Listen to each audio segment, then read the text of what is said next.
नहमदुहु व नुसल्ली व नुसल्लिमु अला रसूलिहिल करीम। अम्मा बाद फ़अऊज़ु बिल्लाहि मिनश शैतानिर रजीम। बिस्मिल्लाहिर रहमानिर रहीम। वअल्लम आदमल अस्माअ कुल्लहा सुम्मा अरदहुम अलल मलाइका फ़क़ाल अंबिऊनी बिअस्माइ हाउलाइ इन कुंतुम सादिक़ीन। सदक़ल्लाहुल अज़ीम। काबिल सद एहतराम मुफ्ती आज़म राजस्थान हज़रत अल्लामा मुफ्ती शेर मोहम्मद साहब रज़वी मद्दज़िल्लहुल आली, मुहिब मोहतरम जनाब सैयद अमीनुल क़ादरी साहब, मखदूम गिरामी वक़ार हाजी मोइनुद्दीन अशरफ़ी साहब, मुअज़्ज़ज़ मोहतरम डॉक्टर साहब, मुहिब गिरामी कारी रियाज़ुद्दीन साहब व दानिश्वरान कौम मिल्लत व ख़वातीन इस्लाम, अस्सलामु अलैकुम व रहमतुल्लाहि व बरकातुहू। जिस आये करीमा की तिलावत का मैंने शर्फ हासिल किया, उससे मुताल्लिक़ कुछ मारूज़ात पेश करने से पहले आक़ाए करीम रऊफ़ुर रहीम अलैहि तहिय्यतु व तस्लीम की बारगाह बेकस पनाह में जिस तरीक़े से मैं पढ़ाऊँ, अक़ीदत व मोहब्बत में डूब कर उसी तरीक़े से दुरूद शरीफ का नजराना पेश करें। अस्सलातु वस्सलामु अलैका या रसूल अल्लाह, अस्सलातु वस्सलामु अलैका या हबीब अल्लाह, अस्सलातु वस्सलामु अलैका या नबी अल्लाह, अस्सलातु वस्सलामु अलैका या नूर अल्लाह व अला आलिका व अस्हाबिका या हबीब अल्लाह सल्लल्लाहु तआला अलैहि वसल्लम। बहुत ही मालूमाती और दिल को छू लेने वाली बातें पेशरो खुतबा से आपने समाअत फरमाई। मैं भी कुछ ज़रूरी बातें आपके गोश गुजार करना चाहूँगा। सबसे पहले तो ये बात आप जहन में रखें कि इस्लाम एजुकेशन के सिलसिले में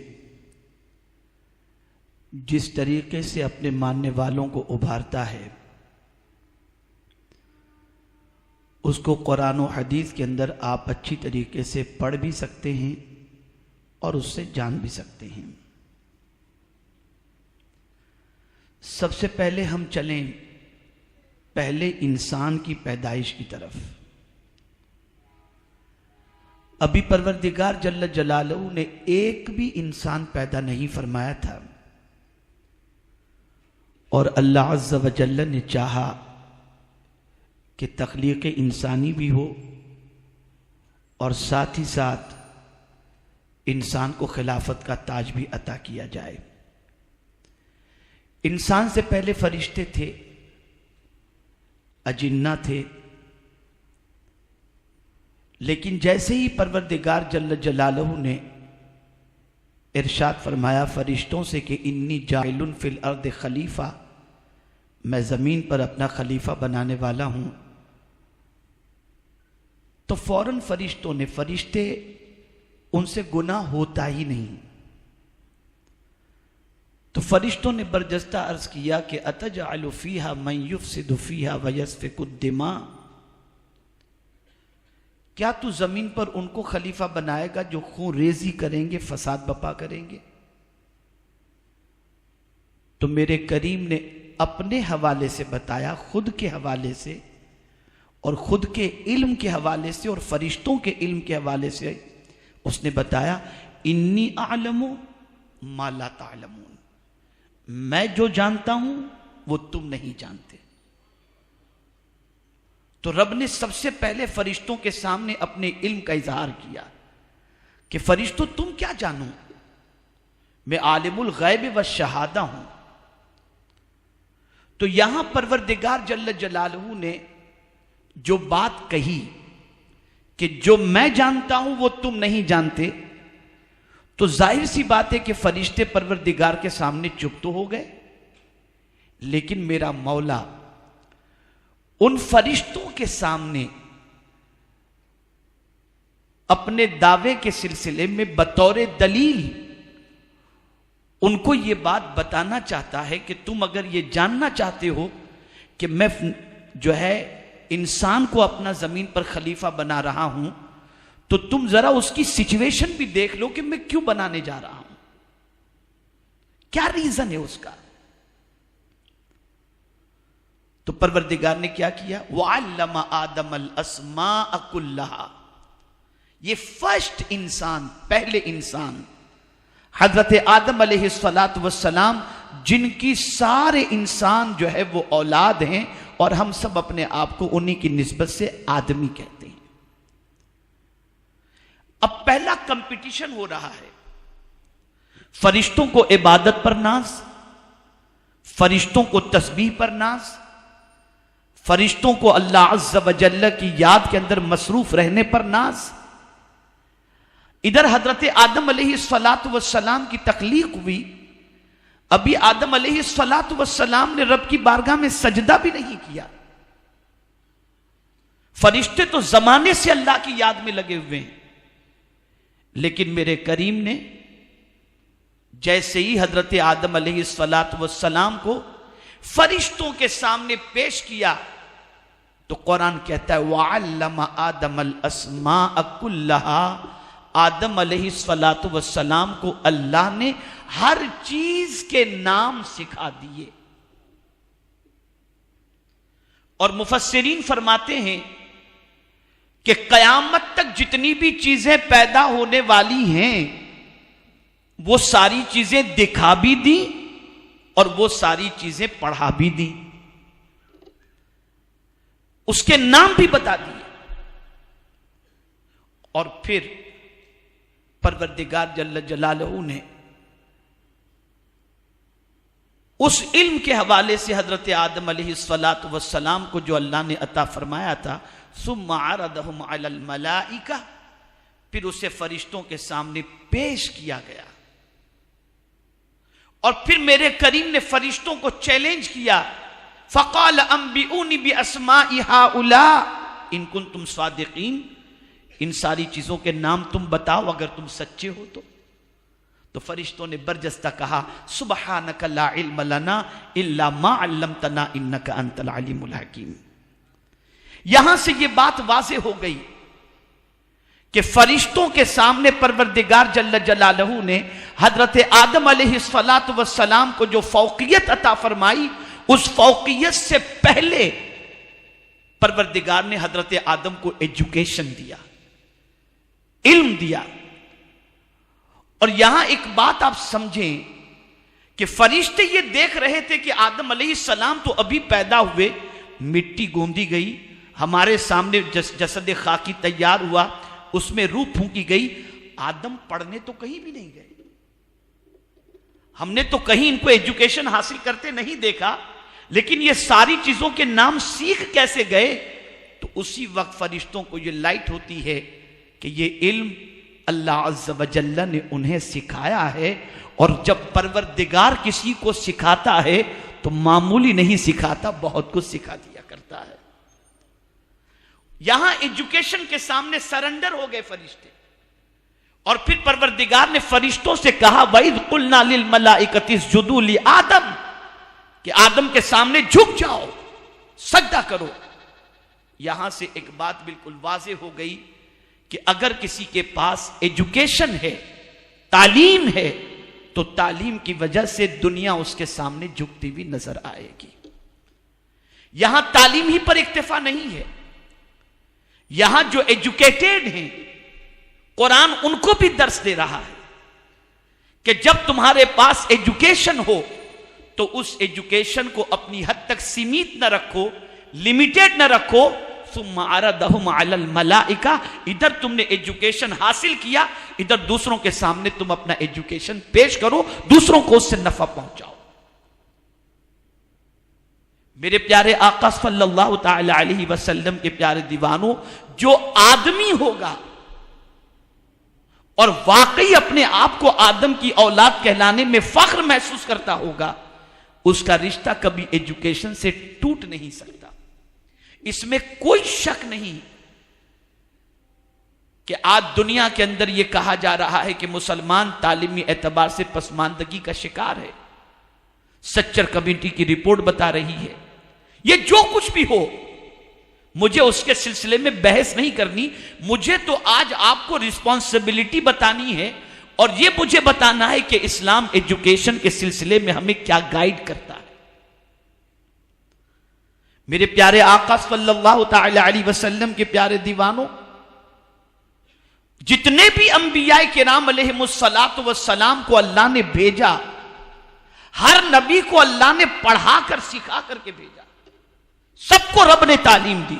हुजूर के हवाले से कुरान ने कहा अर्रहमानु अल्लमल कुरान। दिगर अंबियाए किराम के हवाले से जिक्र कुरान मुकद्दस में मिलता है कि उनको अल्लाह अज़्ज़ व जल्ल ने सिखाया, पढ़ाया उनको। इसलिए कि कौम को लीड अगर आप करना चाहते हैं तो वेरी इंपॉसिबल कि आप विदाउट एजुकेशन कौम को लीड कर सके।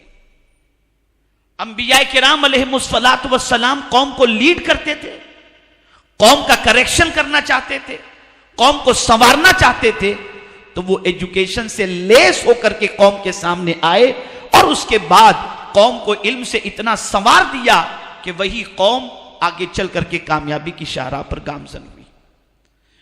यह बात अच्छी तरीके से जहन के अंदर रखें कि एजुकेशन के हवाले से सबसे बड़ा एजुकेशन कौन सा है। मैं इस वक्त पूरी दुनिया में इस पर गुफ्तगू कर रहा हूं। आज अगर हम देखें, जैसा कि हजरत अल्लामा मुफ्ती शेर मोहम्मद साहब ने यह बात फरमाई दहशतगर्दी से मुताल्लिक, तो मैं यहां पर एक छोटी सी बात आपके सामने पेश करूंगा कि फिलिस्तीन के अंदर भी जो मुसलमान मारे जा रहे हैं वो भी तो दहशतगर्दी है। इसे भी तो आप अच्छा काम नहीं कह सकते। कोई किसी भी मजहब का मानने वाला हो, अगर किसी इंसान पर ज्यादती करता है तो वो दहशतगर्दी है। एजुकेशन बहुत जरूरी है। साइंस सीखो, टेक्नोलॉजी सीखो, मेडिकल सीखो, सब कुछ आप इल्म हासिल करो। लेकिन एक सवाल मैं आपसे पूछना चाहता हूं, एजुकेशन तो इंसान को इंसान बनाता है, लेकिन यह क्या बात है कि बम बरसाने वाले एजुकेटेड लोग हैं? यह क्या बात है समाज को बांटने वाले एजुकेटेड हैं? यह क्या बात है आज दुनिया के अंदर मलबों के ढेर के अंदर मुल्कों को तबाह करने वाले एजुकेटेड हैं? क्या एटम बम बनाने वाले जाहिल हैं? क्या हिरोशिमा और नागासाकी पर बम बरसाने वाले जाहिल थे? तो फिर इतना एजुकेशन होने के बाद यह काम क्यों किया जा रहा है? तो वो फर्स्ट एजुकेशन जिसे हासिल करना चाहिए था उसकी तरफ से तवज्जो हट चुकी और साइंस की तरफ हम जा रहे हैं, टेक्नोलॉजी की तरफ जा रहे हैं, मॉडर्न एजुकेशन की तरफ जा रहे हैं, जो नेसेसरी है, जिसे आज के दौर में सीखना चाहिए। मैं इसका मुखालिफ नहीं, लेकिन इससे पहले एक चीज सीखनी पड़ेगी, वरना वही हाल होगा कि दुनिया मलबे के ढेर में तब्दील हो जाएगी। और वो पहला एजुकेशन जो है वो ये है कि तुम जान लो फ़अलमू अन्नहु ला इलाहा इल्लाहु। ये एजुकेशन हासिल करो कि तुम्हारे लिए तुम्हारा माबूद अल्लाह है और उसकी शान क्या है? अल्लाहु अकबर, वो सबसे बड़ा है। ये बेसिक एजुकेशन है। अगर आपके पास एटम बम है और आप सोचें कि मैं बड़ा हूं, नहीं, अल्लाह सबसे बड़ा है। जब आपकी मेंटेलिटी ये बन जाएगी तो आप एक चूंटी पर भी जुल्म करने से डरेंगे। इंसान की तो बहुत दूर की बात है। यही वजह है कि हमारे औलियाए किराम जितने भी थे साइंटिस्ट थे, लेकिन किसी वली के हवाले से, किसी नबी के हवाले से कोई ये प्रूफ नहीं कर सकता कि उन्होंने किसी जानवर के ऊपर भी कभी जुल्म किया हो। खुद हुजूर सल्लल्लाहु ताला अलैहि वसल्लम के हवाले से मैं आपको बताऊं कि मेरे आका सल्लल्लाहु ताला अलैहि वसल्लम इरशाद फरमाते हैं कि जब तुम सवारी पर सवार हो, उस जमाने में कार नहीं थी, बाइक नहीं थी, लेकिन सरकार सल्लल्लाहु अलैहि वसल्लम फरमाते हैं जैसे कोई ऊंट पर सवार है, खच्चर पर सवार है, घोड़े पर सवार है, और अचानक सामने से कोई आ गया और उससे बात करने के लिए वो खड़ा हो गया, तो मेरे आका सल्लल्लाहु अलैहि वसल्लम फरमाते हैं कि अगर तुम सवारी पर हो और किसी से तुम्हें बात करने का मौका मिले तो तुम सवारी पर बैठ करके ही उससे बात न करो, सवारी से उतर कर उससे बात करो, ताकि जानवर को थोड़ी सी राहत मिल जाए, राहत मिल जाए। तो इस्लाम का कॉन्सेप्ट तो यह है कि किसी पर जुल्म और ज्यादती न की जाए, इवन जानवरों पर भी जुल्म और ज्यादती न की जाए। और यही वजह है कि उसी मिशन को लेकर अताए रसूल ख्वाजा मुइनुद्दीन चिश्ती अजमेर की सरजमीन पर तशरीफ लाए। मुझे यह बताइए कि उनके दर से हर मजहब वाला कल्बी फैज पाता था, अब नजर आता, और उनकी हिस्ट्री के अंदर कोई एक वाकया मुझे कोई बता दे कि उन्होंने जुल्म, तो मेरे सामने उसका कोई सबूत पेश करे। रीजन क्या था? ताकतवर कितने थे, साइंटिस्ट कैसे थे कि जयपाल जोगी को जब वो उनके ऊपर जादू कर रहा था तो अपनी खड़ाओं, जो पैर के अंदर खड़ाओं थी लकड़ी की, उसे आप छोड़ते हैं और वो खड़ाओं उड़ती हुई नजर आ रही है, उसे लगती हुई नजर आ रही है। मैं पूछना चाहता हूं कि ये एक साइंसी कारनामा जरूर था, लेकिन ये क्यों था? उसकी अक्ल को ठिकाने के लाने के लिए। लेकिन मेरे प्यारे आका सल्लल्लाहु ताला अलैहि वसल्लम के प्यारे दीवानों, जब वो आया तो एक्सेप्ट कर चुका कि आप जो मिशन लेकर के चले हैं वो आपका मिशन सच्चा है, हम आप पर ज्यादती करके गलती कर रहे थे। और उसके बाद उसने ख्वाजा के मिशन को एक्सेप्ट कर लिया। और इस्लाम हमेशा यह दर्श देता है कि जब जब तुम बड़े बनो तो तुम्हारी पहली रिस्पॉन्सिबिलिटी यह है कि कमजोर को उठाओ। इसलिए हदीस का ये आप देखें जुमला, मल्लम यरहम सगीरना, जो छोटों पर शफकत न करे, छोटों पर शफकत न करे। यहां से यह बात क्लियर वाजे हो रही है कि जो बड़ा होगा वो छोटे पर शफकत करेगा ना। तो पहले परवरदिगार के प्यारे हबीब सल्लल्लाहु अलैहि वसल्लम ने छोटे पर शफकत का तज़किरा फरमाया। तो छोटे पर शफकत बड़ा करेगा। तो यहां से यह बात समझ में आई कि अगर तुम बड़े हो तो किसी छोटे पर जुल्म तुम्हें नहीं करना, बल्कि छोटे पर शफकत करना है। और छोटे को यह तालीम दी कि तुम छोटे हो तो तुम्हें बड़े का एहतराम करना है। अगर तुम्हारी यह फीलिंग रही और तुम्हारा यह वर्क रहा और तुम्हारी यह कैफियत रही तो कोई तुम्हें अपना कहे या ना कहे, रसूल आजम सल्लल्लाहु अलैहि वसल्लम तुम्हें अपने दामन में जगह अता फरमा देगी। और अगर तुम बड़े हो और छोटों पर जुल्म करते हो, ताकतवर हो और कमजोर पर जुल्म करते हो, तो सरकार सल्लल्लाहु अलैहि वसल्लम के फरमान की रोशनी में फलैस मिन्ना, सरकार फरमाते वो हमारा है ही नहीं, वो हमारा है ही नहीं। तो आज पूरी दुनिया के अंदर एक नॉलेज को आम करने की जरूरत है।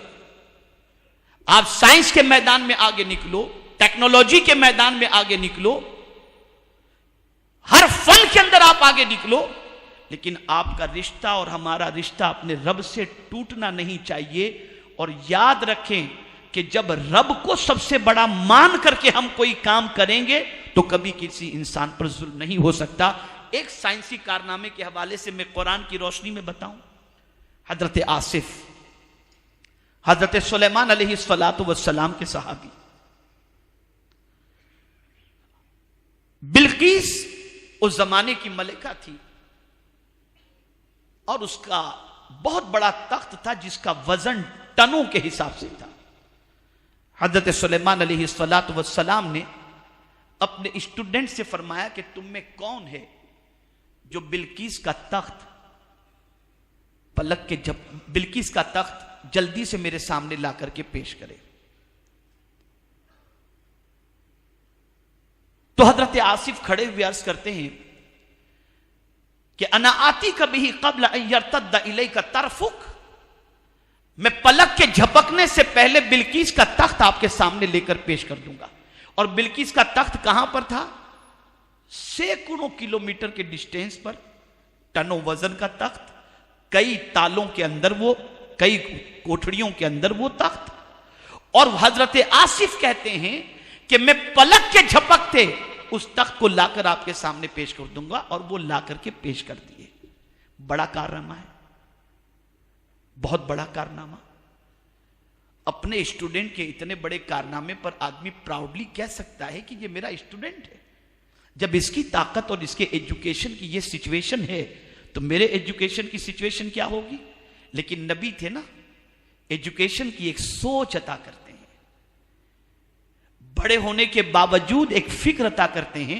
उसी वक्त हजरत सुलेमान अलैहिस्सलातु वस्सलाम ने कहा, हादा मिन फदले रब्बी, ये मेरा कोई कमाल नहीं, ये मेरे रब का फजल है। ताकत किसी के पास हो, एजुकेशन किसी के पास हो, फन किसी के पास हो, सलाहियत किसी के पास हो, लेकिन हर एक को यह सोचना है कि उसका अपना कुछ भी नहीं है, ये अल्लाह का फजल है। और जब अल्लाह के फजल की तरफ और अल्लाह की बड़ाई की तरफ इंसान का ख्याल रहेगा, तो इंसान कभी पाप नहीं करेगा। आज बहुत सारे किडनी चोरी करते हुए नजर आते हैं, बहुत सारे टीचर अपनी स्टूडेंट के साथ रेप करते हुए नजर आते हैं। ये सारी चीजें सिर्फ इसलिए हो रही हैं कि आज सोसाइटी की स्कूल्स के अंदर से वो सारी चीजें निकल चुकी हैं जो इंसान को इंसान बना, मोरल एजुकेशन निकल चुका है। पहले जमाने में यह था कि उस्ताद और शागिर्द के रिश्ता, कि इस तरीके से लोग कहते थे कि उस्ताद जो है वो तो मेरे मजाजी खुदा हैं कि मुझे इन्होंने इंसान बनाया। कितना रिस्पेक्ट होता था, चाहे वो किसी भी मजहब का उस्ताद हो। लेकिन आज क्या पोजीशन है? अफेयर चलते हैं, बहुत सारे प्रोफेसर के अफेयर बहुत सारी बच्चियों के साथ चलते हैं। कल तक स्कूल से पढ़कर निकलने वाला बच्चा पेरेंट्स का रिस्पेक्ट करता था, और आज स्कूल से निकलने वाला बच्चा पेरेंट्स से कहता है मेरी लाइफ है, मैं जो चाहूं करूं। क्या रीजन है इसका? क्या सबब है? सबसे बड़ा रीजन यह है कि मोरल एजुकेशन, रिलीजियस एजुकेशन आज स्कूलों से निकाल दिया गया। कल तक स्कूल की पोजीशन यह थी कि बच्चा वहां जाने के बाद एक अच्छा इंसान बनकर के निकलता था, और आज की पोजीशन यह है कि रैंकिंग स्कूल के अंदर होती है। कॉलेज में बच्चा गया तो उसके लिए प्रॉब्लम, बच्ची गई तो उसके लिए प्रॉब्लम। माँ बाप समझते हैं कि नहीं पढ़ाएंगे तो बच्चा जाहिल रहेगा, और पढ़ाते हैं तो अल्लाह रहम करम फरमाए स्कूल के अंदर क्या होता है, कॉलेज में क्या होता है, यूनिवर्सिटी में क्या होता है, ये किसी से पूछीदा नहीं। हमें करेक्शन करना है, हमें सोच बनानी है। ये एक फ्लो है पूरी दुनिया के अंदर, science science science. No doubt जरूर साइंस हासिल करो, लेकिन अगर करेक्शन के साथ साइंस हासिल नहीं किया गया तो नतीजा यही होगा कि इंसान दरिंदा बन जाएगा, वहशी बन जाएगा। और याद रखें, इस्लाम ने इसी तरीके से एजुकेशन को उभारने की कोशिश की है कि आप एजुकेशन भी हासिल करो और साथ ही साथ आप जो है मोरल एजुकेशन भी जो है उससे अपने रिश्ते को मजबूत रखो, ताकि आपकी जिंदगी एक अच्छे इंसान की हैसियत से दुनिया के सामने आ सके। टीचर को कैसा होना चाहिए, कुरान ने उसका कॉन्सेप्ट भी बताया टीचर के हवाले से। सबसे पहले अगर सिखाने वाली किसी जात का नाम है तो वो रब, उसने अंबिया को सिखाया। तो रब मुअल्लिम और साहब रसूल आजम सल्लल्लाहु अलैहि वसल्लम और सारे अंबिया मुतअल्लिम। तो कुरान ने कॉन्सेप्ट दिया अर्रहमानु अल्लमल कुरान, रहमान ने कुरान सिखाया। रब की कई सिफतें हैं, वो जब्बार भी है, वो कहार भी है, वो जव्वाद भी है, वो रज़ाक भी है। जिक्र आ जाता कि अज-जव्वादो अल्लमल कुरान, लेकिन नहीं, यहां लफ्ज रहमान आया। यहां से ये बात बता दी गई कि हर टीचर के लिए पहली रिस्पॉन्सिबिलिटी ये है कि वो अपने बच्चों के लिए मेहरबान हो, जिसे सिखाए उसके लिए मेहरबानी का जज्बा हो। इसलिए मैं अक्सर इंस्टीट्यूट्स के जो हमारे टीचर्स की मीटिंग होती है, तो उसमें मैं कहा करता हूं कि आप केयरलेस होकर के न पढ़ाएं, आप भी रेगुलर न हो। आप कभी ये सोचते होंगे कि इतने स्टूडेंट से पढ़ रहे हैं, बस मैं अपनी रिस्पॉन्सिबिलिटी है, पढ़ाओ, टाइम इतना है, मैं इतना पढ़ाकर निकल जाऊं। ये नहीं होना चाहिए। आप स्टूडेंट को एज ए स्टूडेंट मत देखो कि ये स्टूडेंट है और फॉर्मेलिटी आप पूरी कर रहे हैं, आ रहे हैं, अटेंडेंस हो रही है, पढ़ा रहे हैं, चले जा। नहीं, आपको क्या करना होगा। मैं अक्सर अपने टीचर से कहा करता हूं कि पढ़ने वाले बहुत सारे बच्चे पढ़ते हैं, लेकिन पढ़ाने वाले उस्ताद को यह मालूम नहीं होता कि यह बच्चा आगे चल करके क्या बनेगा। और फिर होता यही है कि वही बच्चा उस्ताद की भी पहचान बन जाता है, स्कूल की भी पहचान बन जाता है और इज्जत का जरिया बन जाता है। आप देखें, इमाम गजाली के उस्ताद का नाम लोगों को नहीं मालूम, इमाम राजी के उस्ताद का नाम लोगों को नहीं मालूम। पढ़ाते वक्त इमाम गजाली को जो उनके उस्ताद पढ़ा रहे थे, उन्हें क्या मालूम था कि यह बच्चा आगे चल करके क्या बनेगा। तो हो सकता है कि आप भी एज अ टीचर जब किसी को पढ़ाते हो तो आपको भी नहीं मालूम होगा कि ये बच्चा आगे चल करके क्या बनेगा, लेकिन पढ़ाते वक्त अगर हर बच्चे पर तवज्जो उसी तरीके से रही तो हो सकता है कोई स्टूडेंट ऐसा बन करके निकले जो आपका नाम भी रोशन करे, आपके पेरेंट्स का नाम भी रोशन करे, आपकी स्कूल का नाम भी रोशन करे, टीचर का नाम भी रोशन करे और मुल्क का नाम भी रोशन करे। आज से 20 साल पीछे चले जाइए, क्लासेस का कॉन्सेप्ट नहीं था। क्लास टीचर में क्लास में पढ़ने वाला बच्चा क्लास टीचर से जो पढ़ लेता था वही उसकी तालीम होती थी, और उसके बाद घर जाने के बाद वो होमवर्क करता और उसके बाद आने के बाद वो अपनी तैयारी करता था। लेकिन अब विदाउट क्लासेस एसएससी का बच्चा पास नहीं हो सकता, विदाउट क्लासेस 12th के बच्चे पास नहीं हो सकते। तो क्या स्कूल के अंदर पढ़ाया नहीं जाता? पढ़ाया जाता है, लेकिन वो तरीका, वो ज़ौक़, वो शौक, वो जज्बा जो आज से 20 साल पहले था, अब खत्म होता जा रहा है, अब खत्म होता जा रहा है। खैर, एजुकेशन का इस्लाम से बड़ा ताल्लुक है, और हमारा एजुकेशन का जवाल कब से आया उसे हम समझें। लास्ट 700 ईयर्स से हमारा एजुकेशन का जवाल आया है और हम तालीमी पसमानदगी के शिकार हुए। वरना 700 साल पहले आप चले जाएं, 800 साल पीछे अगर आप चले जाएं, तो पूरी दुनिया को एजुकेशन की खैरात देने वाला कोई और नहीं था, मुसलमान ही था। मैं आपको बताऊं, सिर्फ बगदाद के अंदर 32 यूनिवर्सिटीज थी, 32 यूनिवर्सिटीज सिर्फ बगदाद की सरजमीन पर थी। और दुनिया के कई ममालिक के लोग उस यूनिवर्सिटी के अंदर, उन यूनिवर्सिटीज के अंदर पढ़ने के लिए आते थे। एक छोटा सा एग्जाम्पल मैं आपके सामने पेश करूं कि फ्रांस का एक स्टूडेंट यूनिवर्सिटी चेक करने के लिए बगदाद की सरजमीन पर पहुंचा, तो बगदाद की गलियों के अंदर घूमने वाले मुसलमान नौजवान, उन्होंने एक अजनबी को देखा कि ये बाहर का कोई बंदा नजर आ रहा है, तो उससे मिले, और मिलने के बाद उनसे उन्होंने पूछा कहां से आ रहे हैं। उसने अपनी कंट्री का नाम बताया। फिर उससे पूछा कि आने की वजह क्या है। कहा, मैं यूनिवर्सिटी का सर्वे करने के लिए आया हूं, इसलिए कि मुझे यहां पर कुछ तालीम हासिल करनी है। और यही गुफ्तगू चलते चलते उस शख्स ने उन 4 नौजवानों को जो गली में चल रहे थे, जिनसे उसकी मुलाकात हुई थी, उसने सवाल पूछा कि जरा ये बताइए, एक नौजवान से पूछा जिसकी एज अप्रोक्सीमेटली 22 साल की होगी, आप क्या कर रहे हैं? तो उसने कहा कि मैं जियोलॉजी में मेहनत कर रहा हूं और जियोलॉजिस्ट मुझे बनना है। दूसरे से पूछा, उसने कहा मैं मेडिकल की फील्ड में काम कर रहा हूं, मेहनत कर रहा हूं, मेडिकल का स्टूडेंट हूं। इस तरीके से उसने डिफरेंट स्टूडेंट से, वो गली के लड़के जो घूम रहे थे उनसे जब उसने पूछा, तो वो चारों ने अलग अलग फील्ड के जवाब दिए।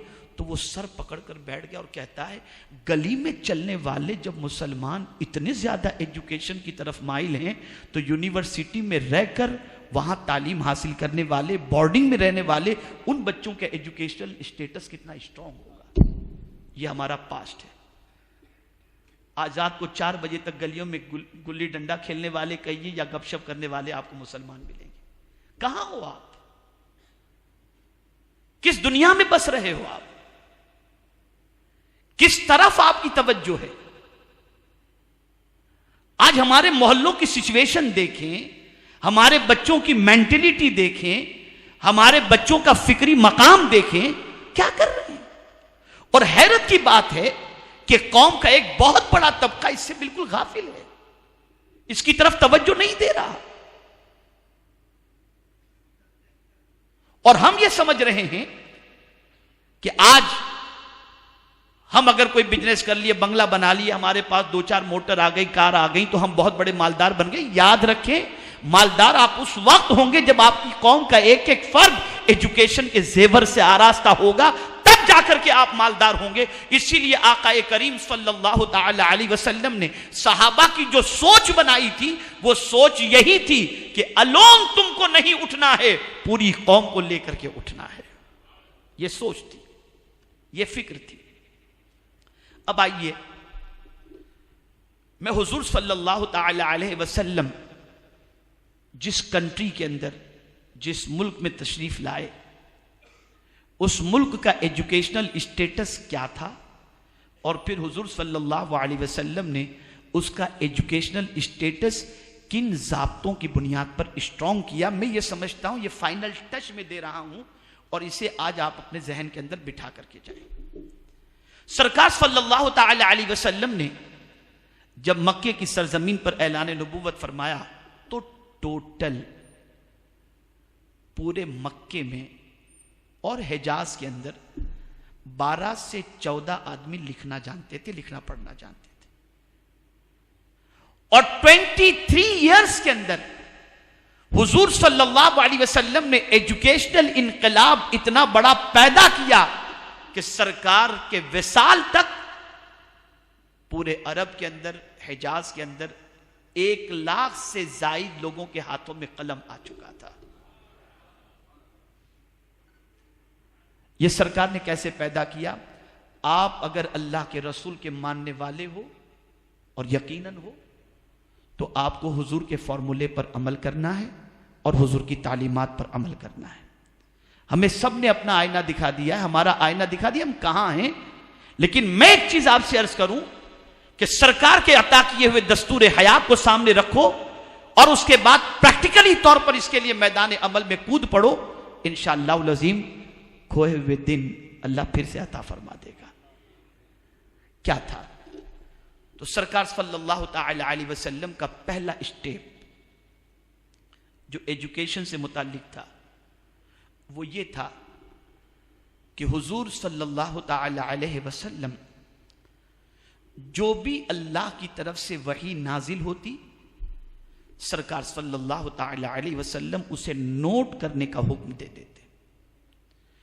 और याद रखें, हुजूर सल्लल्लाहु ताला अलैहि वसल्लम ने जो कुरान मुक़द्दस लिखवाया सहाबा को जो लिखवाया, सरकार सल्लल्लाहु ताला अलैहि वसल्लम पर नाजिल होने वाले कुरान से पहले कोई एक किताब भी पूरे अरब के अंदर बता नहीं सकता सिवाय कुरान के कि हुजूर सल्लल्लाहु अलैहि वसल्लम ने जो कुरान नोट करवाया वही सबसे पहली किताब है। वरना इससे पहले अरब की जमीन पर किसी किताब का कोई तसव्वुर नहीं है। हाँ, सब मुअल्लकात वगैरह होते थे, लेकिन किताब की शक्ल में अगर कोई चीज यानी किताब बाकायदा अगर किसी को कहें तो वो कुरान मुक़द्दस। जमा करने का काम बाद में हुआ, लेकिन एक किताबी शक्ल जिसे कहते हैं कि सारा कुरान सरकार सल्लल्लाहु अलैहि वसल्लम ने नोट करवा दिया हो, जो कंप्लीट किताब हुजूर पर नाजिल हुई, वो पूरी कंप्लीट किताब हुजूर सल्लल्लाहु ताला अलैहि वसल्लम ने सहाबा को नोट करवा दी। अब होता क्या था? एजुकेशन सिस्टम क्या था? आयत नाजिल होती, हुजूर सल्लल्लाहु अलैहि वसल्लम सहाबा को याद कराते, सहाबा उस पर प्रैक्टिस करते, और फिर वो सहाबा हुजूर सल्लल्लाहु अलैहि वसल्लम पर नाजिल होने वाली आयत को दूसरों तक पहुंचाते। इस तरीके से यह सिस्टम चलता रहा। फिर हुजूर सल्लल्लाहु अलैहि वसल्लम के खुद के अपने इरशादात थे, जिसे हदीस कहा जाता है। तो सहाबा किराम अलैहिमुर रिदवान हुजूर अपनी हदीस भी नोट कराते। सहाबा किराम अलैहिम रिज़वान उसे भी नोट करते। मेरे प्यारे आका सल्लल्लाहु ताला अलैहि वसल्लम के प्यारे दीवानों, उसके बाद हम हुजूर सल्लल्लाहु अलैहि वसल्लम जब मदीने मुनव्वरा तशरीफ ले जाते हैं, सरकार सल्लल्लाहु अलैहि वसल्लम ने मसाजिद की तामीर का हुक्म दिया। तो अहद नबवी में टोटल 9 मस्जिदें थी और हर मस्जिद जो है वो एजुकेशन का सेंटर था। हर मस्जिद से तालीम आम होती थी। मदीने मुनव्वरा की मस्जिद नबवी शरीफ सेंटर था, लेकिन रसूल आजम सल्लल्लाहु अलैहि वसल्लम ने सहाबा जो पढ़े लिखे थे, जिनके पास कुछ एजुकेशन था, उनसे फरमाया था कि जितनी मसाजिद हैं अपनी अपनी मस्जिदों में सेंटर कायम करो, इसलिए कि एक ही जगह पर सबका आकर के सीखना जरा मुश्किल है, तुम अपने अपने एतबार से वहां पर सीखो। यहां से हुजूर ने एक कॉन्सेप्ट दिया कि सोसाइटी का जो भी पढ़ा लिखा है वो ये ना सोचे कि मैं पढ़ा लिखा हूं, वो अपनी रिस्पॉन्सिबिलिटी समझे कि मैं दूसरे तक इस इल्म को पहुंचाऊं। ये फर्स्ट रिस्पॉन्सिबिलिटी है। ये नहीं कि पैसे से ही पहुंचाऊं, फीस मिलेगी तो पहुंचाऊं,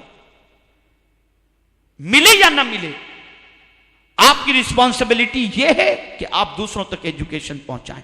अगर हमारे मुसलमान और दुनिया के इंसान इस फॉर्मूले पर अमल करें तो सोसाइटी से जहालत का खात्मा हो सकता है। तो पहली चीज हुजूर सल्लल्लाहु अलैहि वसल्लम की ये थी।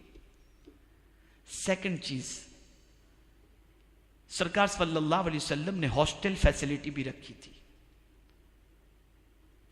असहाबे सुफ़ा जिनको कहा जाता है, ये सुफ़ा का जो चबूतरा था ना, वो बोर्डिंग फैसिलिटी थी। सरकार ने ये कायम फरमाया था और वहां पर सहाबा हुजूर के पास बैठते थे। और आप सोचो, गौर करो, यहां से हॉस्टल फैसिलिटी जो होती है और बोर्डिंग फैसिलिटी के साथ जो एजुकेशन होता है, आप देखें शहर में रहने वाले बहुत सारे सहाबा थे जिनका घर था, जिनके बीवी बच्चे थे, सब कुछ था, उसके बावजूद भी हजरत अबू हुरैरा रदी अल्लाह ताला अन्हु से जितनी हदीसें मरवी हैं किसी और सहाबी से नहीं। ये कौन थे? ये उसी असहाब सुफ़ा में से एक सहाबी थे जिनका काम क्या था? हुजूर से सुनना, हुजूर सल्लल्लाहु अलैहि वसल्लम से सीखना और दूसरों तक पहुंचाना। और सरकार सल्लल्लाहु अलैहि वसल्लम ने अपने सहाबा में इल्मी तड़प इतनी पैदा कर दी थी कि एक हदीस को सुनने के लिए एक महीने का सफर सहाबा किराम अलैहिम रिज़वान करते थे। एक महीने का सफर। और कोई ये ना समझे कि सिर्फ नमाज फर्ज है, रोजा फर्ज है, हज फर्ज है, ज़कात फर्ज है। नहीं, जैसे ये फर्ज है ऐसे हुजूर सल्लल्लाहु अलैहि वसल्लम ने तलबुल इल्म फरीदा कहकर सरकार सल्लल्लाहु अलैहि वसल्लम ने इल्म को भी फर्ज के दर्जे पर लाकर खड़ा कर दिया कि नमाज के बारे में जैसे कयामत में पूछा जाएगा, रोजे के बारे में पूछा जाएगा, इसी तरीके से याद रखें अगर कोई जाहिल रहता है तो उसकी जहालत के हवाले से भी कयामत के अंदर पुरसिश होगी। इसी तरीके से आप देखें सरकार सल्लल्लाहु ताला अलैहि वसल्लम इनकरेज करते हैं, हौसला अफजाई करते हैं जो पढ़ाते हैं उनके लिए। किस तरीके से? एक इलाके के अंदर रसूल आजम सल्लल्लाहु अलैहि वसल्लम तशरीफ ले गए तो मेरे आका सल्लल्लाहु अलैहि वसल्लम ने देखा कि इन्वायरमेंट बहुत अच्छा है और वहां की सिचुएशन ऐसी है कि लोगों में तहजीब भी है, लोग कुछ पढ़े लिखे भी नजर आ रहे हैं। तो सरकार ने पूछा, मेरे साहबियों ये बताओ कि ये तब्दीली तुम्हारी लाइफ में जो नजर आ रही है, तुम्हारे अंदर बहुत, मैं देख रहा हूं कि अच्छी तरीके से संवरे हुए, तुम्हारे इलाके का माहौल कैसे सुधरा? वो अर्ज करते हैं, या रसूल अल्लाह सल्लल्लाहु ताला अलैहि वसल्लम, यहां आपके एक सहाबी तशरीफ लाए थे और उन्होंने आकर के यहां पर तालीम और तरबियत का इंतजाम किया, जिसकी वजह से हमारी लाइफ के अंदर ये इनकलाब पैदा हुआ। आहनफ, हजरत आहनफ तशरीफ लाए थे, उन्होंने हमें एजुकेशन दिया जिसकी वजह से ये पोजीशन हमारी हुई। सरकार ने उसी वक्त दुआ फरमाया, अल्लाहुम्मा अग़फ़िर लि अहनफ, अल्लाहुम्मा अग़फ़िर लि अहनफ, अल्लाहुम्मा अग़फ़िर लि अहनफ। ए अल्लाह अहनफ की मग़फ़िरत फरमा, ए अल्लाह अहनफ की मग़फ़िरत फरमा, ए अल्लाह अहनफ की मग़फ़िरत फरमा। हजरत अहनफ कुछ दिनों के बाद वहां पहुंचे तो लोगों ने कहा, तुम्हें मालूम है तुम्हारे लिए हुजूर ने दुआ फरमाई? तो वो कहते हैं कि मुझे दुनिया ही में अल्लाह अज़्ज़ व जल्ल ने हुजूर की ज़बानी ये बशारत और मग़फ़िरत की दुआ अता फरमा दी, अब मुझे किसी किस्म का कोई टेंशन नहीं है। इनकरेज किया। हमारे यहां बहुत सारे ऐसे लोग हैं, बहुत सारे ऐसे हैं। मैं अभी वाइस प्रेसिडेंट ऑफ इंडिया का एक आर्टिकल पढ़ रहा था आज से कुछ दिनों पहले, तो उन्होंने अपने आर्टिकल में लिखा था कि माइनॉरिटी के अंदर ड्रॉप आउट लेने वाले बच्चे मैक्सिमम 70% हैं। 10th के बाद ड्रॉप आउट, 12th के बाद ड्रॉप आउट, 9th के बाद ड्रॉप आउट। मैं उसके रीजन को ढूंढता रहा कि क्या रीजन है। तो उसके कई रीजन के अंदर एक बड़ा रीजन यह है कि बच्चे पहले ही से जानते हैं कि हम आगे चलकर के फीस एफर्ट नहीं कर सकेंगे हायर एजुकेशन के लिए, तो पढ़ करके क्या करना है। और फिर दूसरी चीज यह है कि जॉब हमें मिलेगी कि नहीं मिलेगी कोई श्योरिटी नहीं है। तो मैं आपसे एक चीज अर्ज करूं कि अगर अल्लाह अज़्ज़ा व जल्ल ने आपको दौलत अता फरमाई है तो आप सोसाइटी के अंदर ऐसे बच्चे जो ड्रॉप आउट लेते हैं लेकिन टैलेंट हैं, उनके अंदर सलाहियत है, उन बच्चों की रिस्पॉन्सिबिलिटी आप लो और लेने के बाद उन्हें उभारो। जब उनके पीछे मेहनत करोगे तो हो सकता है कि यही बच्चा बहुत कुछ आगे चल करके बने और कौम की नुमाइंदगी भी करे और मुल्क की नुमाइंदगी करता हुआ भी नजर आए। इस तरफ भी तवज्जो देनी। आइए फिर मैं उसी मौजू की तरफ आता हूं। तो आका करीम सल्लल्लाहु अलैहि वसल्लम ने एक ये रखा था। हमारी बहनें भी इस वक्त मौजूद हैं। हुजूर सल्लल्लाहु अलैहि वसल्लम ने जो बहुत ज्यादा मैरिज किए, उस मैरिज का रीजन क्या था? सरकार सल्लल्लाहु अलैहि वसल्लम के मैरिज करने का, ज्यादा मैरिज करने का रीजन सबसे बड़ा यह था कि जो भी मेरी जिंदगी में आए या आएंगी उन्हें मैं एजुकेशन दूंगा और फिर वो अपने अपने कबीले में जाकर के एजुकेशन को फरोग देंगी। ये सबसे बड़ा रीजन था।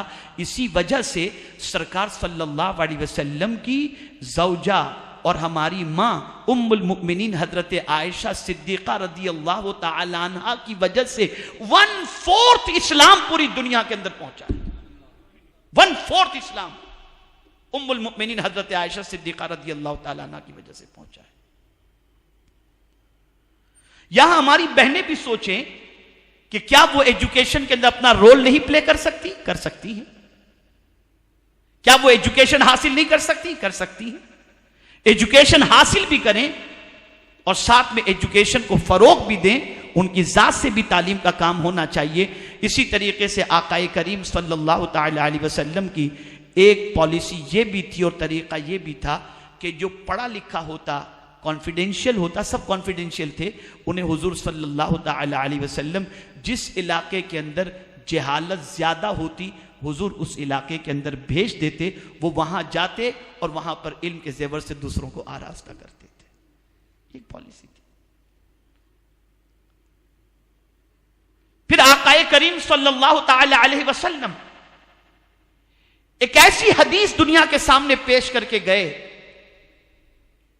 कि जिस हदीस की बुनियाद पर दुनिया में बसने वाला हर इंसान इल्म की अहमियत को, इस्लाम की नजर में क्या है वो समझ सकता है। सरकार सल्लल्लाहु अलैहि वसल्लम फरमाते हैं, मरने वाला जब मरता है तो उसके सारे अमाल मुनक़ता हो जाते हैं। यानी एक आदमी इस दुनिया से गया तो अब जितने भी नेक काम वो करता था सब फिनिश। अब तो वो कुछ नहीं कर सकता, सब फिनिश हो गए, अमाल मुनक़ता हो गए। लेकिन सरकार फरमाते सिवाय 3 चीजों के, सिवाय 3 चीजों के। नंबर 1 सदक़े जारिया, यानी मरने वाला इस दुनिया से मरने से पहले उसने अपनी दौलत से, उसने अपनी मेहनत से कोई कुआं खुदवा दिया, कोई हॉस्पिटल बनवा दिया, यानी ऐसा कोई काम किया जिससे लोग बेनिफिट उठाते हैं, तो ये उसके लिए सदक़े जारिया है। अब कब्र में वो सोया भी रहेगा, उस काम का सवाब उसको कब्र में मिलता रहेगा। सेकंड चीज हुजूर ने क्या फरमाई? वो इल्म जिससे लोग नफा हासिल करें। यानी मरने वाला मरने से पहले स्टूडेंट्स छोड़ करके मरा, लिटरेचर छोड़ करके मरा, लाइब्रेरीज के अंदर बुक्स दे करके मरा, एजुकेशन सब छोड़ करके मरा। तो अब ये मरने वाला मर गया, लेकिन उसने ये सारी चीजें अपनी जिंदगी में कर ली, तो वो कब्र में लेटा हुआ है, लेकिन उसके एजुकेशन से जितने भी लोग फायदा उठाएंगे उन सारी चीजों के फायदे का सवाब अल्लाह उस मरने वाले को अता फरमाएगा। और तीसरी चीज हुजूर सल्लल्लाहु अलैहि वसल्लम ने फरमाई, ऐसी औलाद जो मां बाप के लिए दुआ करे। एक सवाल मैं पूछता हूं, अब ये तीनों चीजों को आप देख लें। ह्यूमैनिटी की बेनिफिट है, पर्सनल बेनिफिट क्या है? सदक़े जारिया से एक आदमी को खुद क्या फायदा हासिल होगा? जिसने बनाया है, एक हॉस्टल उसने बना ली, हॉस्टल में खुद तो नहीं रहेगा ना, तो उसका पर्सनल बेनिफिट तो नहीं, उसने कौम के लिए बनाया। स्टूडेंट्स उसने तैयार किए, बुक्स उसने लिखी, पर्सनल बेनिफिट क्या है? उससे लोगों को ज्यादा फायदा है। इसी तरीके से औलाद। अब ये तीनों चीजों को आप देखें, और मैं आज आपसे एक बहुत बड़ी अपील करने जा रहा हूं कि आप मुझे बताओ, हमने इस दुनिया में अपनी दौलत के जरिए हमने मरने के बाद काम आने वाली कौन सी चीज तैयार की है? हमने बंगला बना लिया अपने लिए, कारें बना ली अपने लिए, लैंड खरीद लिया हमने, प्रॉपर्टीज बना ली, सब कुछ कर लिया। क्या हमने कोई ऐसा भी काम किया है कि मरने के बाद हमें कब्र में काम आए, महशर में काम आए, कौम को काम आए? हमने नहीं किया। चाहे सदक़े जारिया का हो, एजुकेशन के हवाले से हमने क्या किया? हमारे पास दौलत है, हमारा बच्चा पढ़ लेगा, दैट्स ऑल। नहीं, नहीं, इस्लाम यह चीज नहीं सिखाता। इस्लाम यह सिखाता है कि तुम पूरी कौम को उठाने की प्लानिंग करो, अलोन नहीं। और तीसरी चीज सरकार सल्लल्लाहु अलैहि वसल्लम ने यह फरमाई कि औलाद जो दुआ करे। मैं आपसे एकदम फ्रैंकली एक क्वेश्चन करता हूं, कितने बच्चे ऐसे हैं जो माँ बाप की कब्र पर जाकर के फातिहा पढ़ते हों या माँ बाप के लिए दुआ करते हों, जो माँ बाप जिंदा हैं? इधर शादी हुई, पेरेंट्स को खुदा हाफिज करके बच्चे निकल जाते हैं। अब आप मुझे बताइए कि मरने के बाद के लिए जो 3 चीजें हुजूर ने बताई, उनमें से हमने क्या इंतजाम किया है? नथिंग, कोई हमारे पास नहीं। और तीनों का ताल्लुक अगर आप देखें, नेक औलाद होगी तो मां बाप की मगफिरत की दुआ भी करेगी और अच्छे काम करेगी जिससे मां बाप का नाम रोशन हो। हम तीनों सब्जेक्ट के अंदर फेल नजर आ रहे हैं। हमें अल्लाह के रसूल सल्लल्लाहु अलैहि वसल्लम के फरमान पर अमल करते हुए हमें हर फील्ड के अंदर मेहनत करना है। कौम के लिए हॉस्पिटल बनाना है, कौम के लिए हमें जो है, आप खुद देखें, मुझे याद है मैं उस इमाम साहब को हदिया तबलीग पेश करता हूं। नाम मुझे इत्तफाक से याद नहीं आ रहा है, मैंने किसी से सुना था और वो भी इत्तफाक से जोधपुर ही से रिलेटेड था। जोधपुर में एक मस्जिद के इमाम साहब थे। एक बच्चा यहां पर लॉ करने के लिए आया था और इत्तफाक से